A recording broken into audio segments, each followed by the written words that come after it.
I'm going to be talking to you about using GPS in ecology and conservation. So GPS is something that most of us use in our everyday lives, whether it's in your sat nav in your car, whether it's on Google Maps on your phone, if you've lost your phone and you're trying to find it. Increasingly, people are getting GPS collars and microchips for their pets to stop them getting lost. And a bit more futuristically, autonomous cars and self-driving vehicles, they use GPS to get around as well. But it's also really useful in terms of ecology and conservation. So just like we can use this to see where we're going from our phones, we can also use it to track wild animals, to understand their behaviour and to monitor them. And this gives us more information than ever before, because previously, if we wanted to understand where an animal was going in the landscape or look at their migration, then we needed to be able to keep resighting them and even follow them on a migration. But now we can catch them once, fit them with a GPS tag and release them, and then gather data for months, even years. And it's been used on a huge range of different animals. So here we've got reptiles, birds, mammals, even underwater. And so as well as the range of different animals it can be used for different things. So this is a picture of Yellowstone National Park. You can see just in this picture alone, we've got mountains, we've got forest, water, grassland, lots of different types of habitats. So if you wanted to know how an animal was using this area, you could fit a GPS tag and then gather lots of information about which types of area it was using, which can help you with knowing what land types need managing. So it's really useful on that smaller scale. It also gives us valuable information on a wider scale. So we're going to come back to some maps like this, but this is showing the migration of a white stork. Well, actually several white storks, because each different colour is a different bird. So we can learn about the migration routes that animals take as well. And they can also be used on species from large to small. So there's been a lot of work done on African elephants, again, sort of migration and looking at their habitat use, and they can be fitted with GPS collars. But one of the things that holds back GPS technology a little bit is you don't want it to interfere with the animal's life. You don't want the animal to even really know that it's there. So it's got to be quite small, which is fine on something like an African elephant. But if you wanted to look at smaller birds and mammals, it becomes a little more restrictive. But with advances in technology, we can get GPS tags now that weigh as little as 1 gram.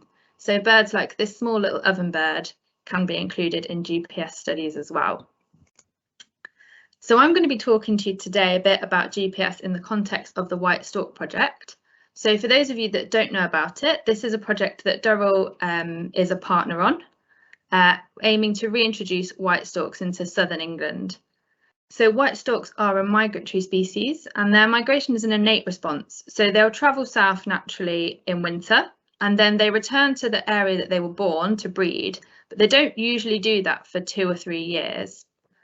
So we've been using GPS tags to learn about their migration routes, where they spend winter and the summers before they come back to breed, if there's specific places where they stop on their way to refuel, like when we stop at services, the dates that they travel, whether this changes between years, and unfortunately the survival rate is quite low for juvenile white storks, so we can also learn about their mortality. So these are the tags that we use. So each tag is about 10 centimetres and it's attached to the birds with these Teflon straps. We work with the Cotswold Wildlife Park, and we have captive-bred birds which we release from our site in Sussex. And we fit the GPS tags before they're released. They're solar powered, so they can keep going for a really long time. And over the course of the White Stork project, we've released birds 3 times, so over 3 years, and deployed 25 GPS tags. Unfortunately, they are very expensive. Each tag costs around £1,000, so we can't fit them to all the birds that we release. We released a bird in 2019 called MARGE. She's become a little bit of a celebrity in the White Stork project because she's the longest running tag. And we've got over 100 weeks of data for her, so we know a lot about what she's been doing. So this is just a look at how we fit them. So this bird will be 2 to 3 months old. So we pop the GPS tags on and put the straps around in front and behind the wings, and you can see how they sit on their back once they're mounted. And then when they're walking around, they just sort of sit between their wings and don't interfere with them. So another thing just to note in this picture is this blue ring on the leg. So as I said, we can't fit all the birds with tags because they're just too expensive, but we can fit all the birds with these rings, and that gives each bird its own individual ID, which is something that we'll come back to a little bit later. So what can we find out? The answer is there is so much we can learn from these GPS tags. They give you so much information. So from the 13 birds that their tags are still working, we have 275,858 data points. So that's a lot for us to work with. So we can see just from looking at these maps, each of the dots, different colours is a different bird. So we can see sort of the rough routes that they're taking. Also, if we have a little clump of points like this, that shows that a bird spent a bit of time in that location. And these stars that I've put on are the points where the birds were when I was putting this together. So the orange ones were from last year and the pink one was MARGE from the year before. And this is something that we would never be able to know if it weren't for GPS, that I can sit in my office in Cardiff and know exactly where a bird is in Morocco, where they are in Spain, where they are in France. So you may be wondering as well where this year's birds are. If we zoom in on this site, we can see this year's birds have not gone very far yet. They've not migrated yet, but it's something that we'll be keeping an eye on over the next couple of weeks to see where they go. So that brings me on to where do they go? So this is a white stork at its home in Knepp where they're released. And this map shows what the birds that we released last year did, if it will play. So here they are just around the site in Sussex when they're just getting used to it. And the first thing they do is fly over to Cornwall.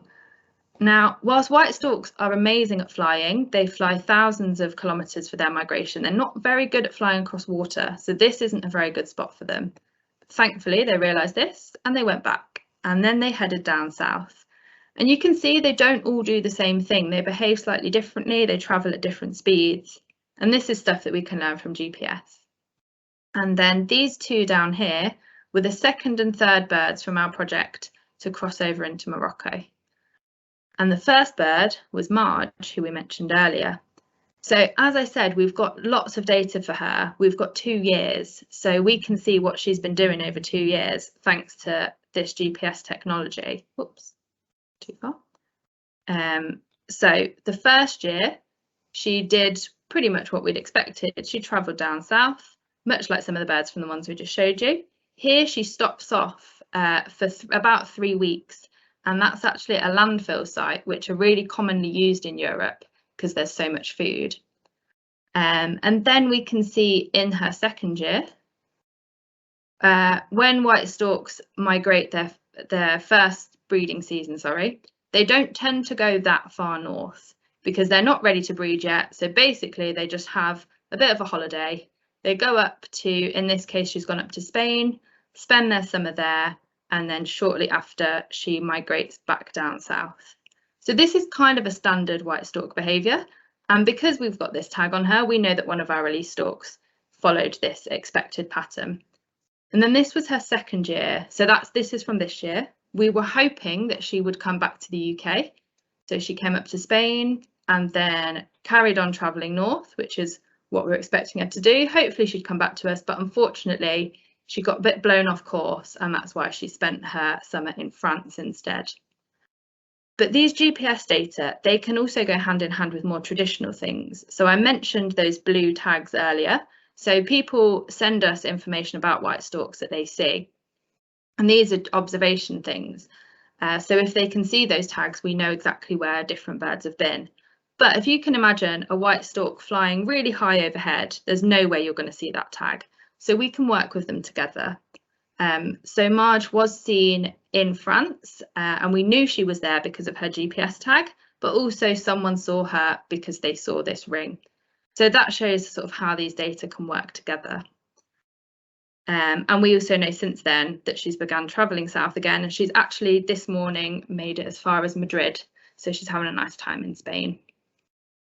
And just to get on to some of the slightly more nitty-gritty things we can do, I won't go into too much detail on this, but if you take GPS data and put it into specific GPS programs, we can find out even more. So this is just showing Spain, so just a section of their route.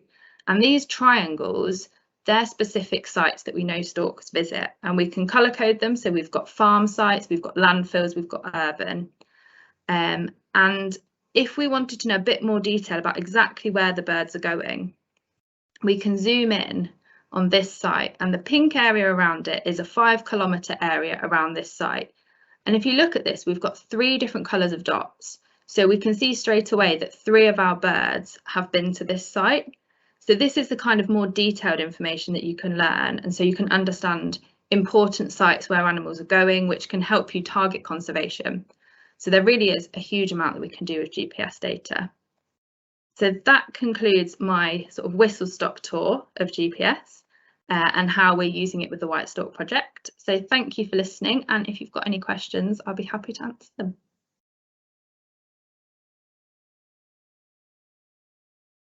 Right, Fab, thank you so much. We are going to be heading off to see Glyn in a minute. He's going to talk to us about the red-billed choughs and the tracking they did there. Do you have any questions? No. I've got one. What is the funnest part of your job? Basically, this video now, that's the funnest part. So one of the things that we did was, once we've released them, we've got to make sure that they're happy and they're healthy and they're settled in, and also that these GPS tags haven't moved or just like made the birds uncomfortable in any way. So to do that, I spent a couple of weeks ago, I spent a week and a half down at our release site, just out watching the birds and keeping an eye on them, making sure the tags are all okay. So yeah, that's absolutely a highlight. How much now did the longest migration do? What was the longest migration you've seen? So the longest one we've seen is the one that Marge and those 2 other birds have done, which has been from Sussex down to Morocco, which is in the north of Africa. Miles. Do you know in miles? I can quickly check in miles.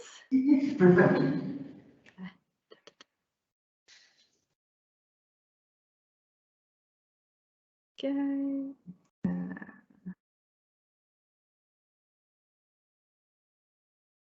Oh, it doesn't want to tell me. I know that, there we go, 1,905 miles from Sussex to Morocco.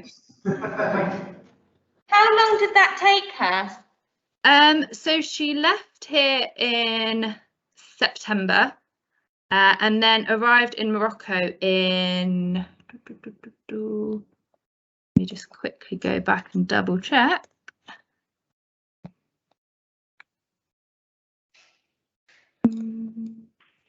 This is a very sped up version of what she did. She got down. Oh, yeah, it's got the dates on the top. Yeah, there we go.